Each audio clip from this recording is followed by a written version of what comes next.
চট্টগ্রাম 14 চন্দনাইশ আংশিক সাতকানিয়া আসনেও এবার সহিংসতার ঘটনা ঘটছে। প্রিয় দর্শক, গতকাল 8 জানুয়ারি সাতকানিয়া আংশিক এলাকায় নির্বাচনী প্রচারণা চলাকালে সাতকানিয়া বাজালিয়া ইউনিয়নে বিএনপি মনোনীত প্রার্থী আলহাজ জসিমউদ্দিনের নির্বাচনী প্রধান সমন্বয়ক, যিনি সাবেক চট্টগ্রাম 14 আসনের বিএনপির মনোনীত প্রার্থী ছিলেন, হাশেম রাজুর গাড়িতে হামলা করা হয়েছে।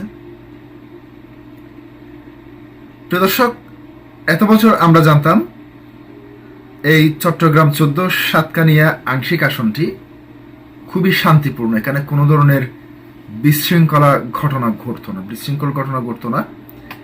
এই প্রথমবারের মতো এ ধরনের সহিংসতা।